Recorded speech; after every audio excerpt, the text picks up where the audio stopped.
If you believe the stories, mankind's pride gave rise to the Darkspawn. Countless in number and toxic to all life, Darkspawn search endlessly for an archdemon. When they find one, Darkspawn armies surge up from their corrupt barrows beneath the ground, and a blight begins. Grey Wardens are the only warriors capable of destroying an archdemon, and history always honors the one who sacrifices all to kill the beast. In the fifth blight, the Warden was the hero of Pharrell, a mage living in the Circle Tower at Lake Calenhad. Drawn into an escape plot by another mage, the hero became snared in the Circle's dangerous politics. Duncan, a Grey Warden, helped the mage escape to a new life as a warden. The allied Ferelden and Grey Warden forces met in Ostagar, where King Kaelin's armies and a host of wardens gathered, ready to destroy the Darkspawn. But valor turned to despair as Loghain betrayed his king. Kaelin's forces were slaughtered, and the south was lost. The hero, now a full-fledged Grey Warden, survived with the aid of Flemeth, the mysterious witch of the wilds. Joined by Flemeth's daughter, Morrigan, and a Grey Warden named Alistair, the hero set out to build an army strong enough to abolish the Blight. With the traitorous Loghain now seated on Ferelden's throne, the Warden sought help from the influential Arl Eamon of Redcliffe. However, they arrived in Redcliffe to find the town under siege. As each night, undead rose in waves and assailed the battered village. With the hero's help, the people of Redcliffe stood fast against the undead horde. The Wardens reached Arl Eamon's castle only to find the Arl lying at the edge of death, and his court fallen into madness. To save his father's life, Eamon's young son, Connor, had made a deal with a demon, and quickly fallen victim to its possession. The hero intervened, freeing Connor from possession and breaking the demon's hold over Redcliffe. But deals with demons are never straightforward. The demon agreed only to save Eamon's life, not restore him to health. Arl Eamon needed a miracle to recover. The hero located an urn containing the sacred ashes of Andraste, which were said to cure any ailment. The urn was protected by ancient traps, tests of will, and a dragon-worshipping cult that wanted to twist the urn's power to its own ends. The urn remained pure, but mysteriously disappeared after the Wardens departed. Only the temple dedicated to it still stands. With a pinch of the ashes, the hero restored the Arl to health. Informed of Loghain's treachery, Eamon swore his political and military support. The Circles of Magi are bound by oath to aid the Grey Wardens in times of blight. However, Lake Calenhad's tower could offer little help. One of its mages, Uldred, had become possessed by a pride demon and was twisting other Circle mages into abominations. The hero fought to the top of the tower and defeated Uldred, saving the remaining mages. Grateful for their lives, the mages joined the Warden's army. The allies gained at the Circle were not the only soldiers to join the Warden's forces, however. Dalish elves don't usually make alliances, but even deep hatred can be set aside in the face of oblivion.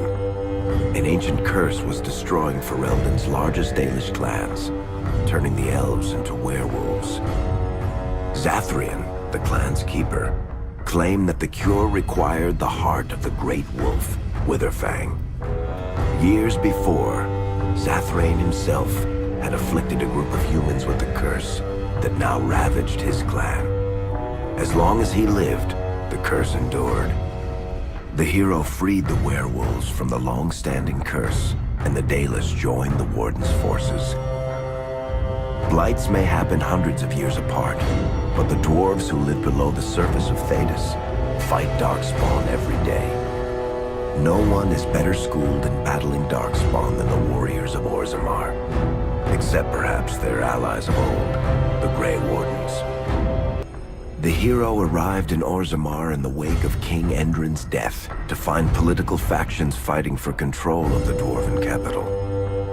Only the vote of a venerated paragon could break the deadlock to elect a ruler and order the dwarves to honor their Grey Warden treaty and join the battle against the New Blight. The hero set off to find a paragon named Branka, who had disappeared into the Deep Roads in search of a legendary artifact, the Anvil of the Void, created by the renowned smith Caridin to forge mighty war golems.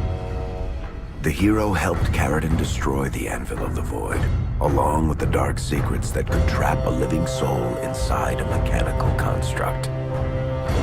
The hero emerged from the Deep Roads with a master-forged crown to bestow the Paragon's favor upon whichever rival candidate would be crowned king.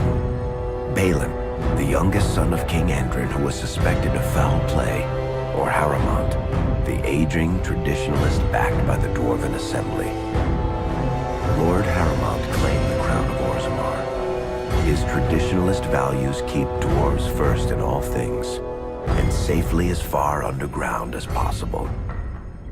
With Dwarden's strength now bolstering the Warden's army, the hero had to deal with Loghain so Ferelden could stand unified against the Darkspawn before the Blight swallowed the world. The kingdom of Ferelden stood divided. While some nobles supported Loghain's regency, others condemned his inaction against the Darkspawn. Civil war brewed, and Arl Eamon called a lands meet in hopes of curtailing the conflict and removing Loghain from the throne. Loghain was found guilty of treason, and the hero carried out his execution in Denerim's palace. As the Warden's united army massed in Redcliffe, the Darkspawn overran Denerim, laying siege to Ferelden's capital city. The hero's army fought valiantly through Denerim and broke the Darkspawn siege. On Fort Dracon's highest tower, the hero's strongest allies fought alongside the Warden in a final heroic battle against the massive Archdemon. The Archdemon was killed without the sacrifice of a Grey Warden's life. With no Archdemon to lead them, the Darkspawn scattered. Most fled underground, still teeming in number and always seeking a new Archdemon to awaken. The shattered kingdom of Ferelden embarked on a long journey to recovery. In the Blight's aftermath, strong leadership was crucial. Alistair, King Caelin's half-brother, and Queen Enora, Caelin's widow and daughter of Loghain, joined in a political union. Together, they ushered Ferelden into a new era. Ferelden still stands, as obstinate and resolute as the Dog Lords ever are, but the events of the Fifth Blight loom over it as the nation rebuilds.